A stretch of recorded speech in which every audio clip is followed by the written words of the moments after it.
Môžem vám nejako pomôcť? Viete čo, pani, nie. Ja už všetko, čo tu máte, ja to poznám.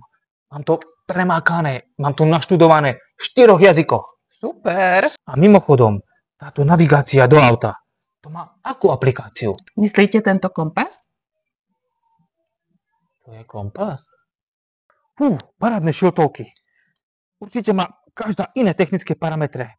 Tu na bodka, tu na nie je bodka, tu na prešitie, tu na iné prešitie, tu na značka. No, ťažko si vybrať. Dobrý deň, ako vám môžem pomôcť? Pani, prosím vás, ukážete mi tieto dve čelovky. Áno. Nech sa páči. Ďakujem. Prosím vás, a táto má koľko lumenov? Táto A viete čo, táto do akej vzdialenosti zasvietí? do... A prosím, táto má akú hmotnosť? Prosím, a je táto odolná? Prosím vás, aké nabíjanie? Môžem vám aj odpovedať na vaše otázky? Nie, ja som sa prišiel len opýtať. Dobrý deň, pomôžem vám nejako? Nie, len sa pozerám. Môžem vám nejako pomôcť? Ukážem vám nejakú tú taštičku? Nie, len sa pozerám. Pomôžem vám nejako? Vybereme spolu nejakú správnu veľkosť? Nie, len sa pozerám.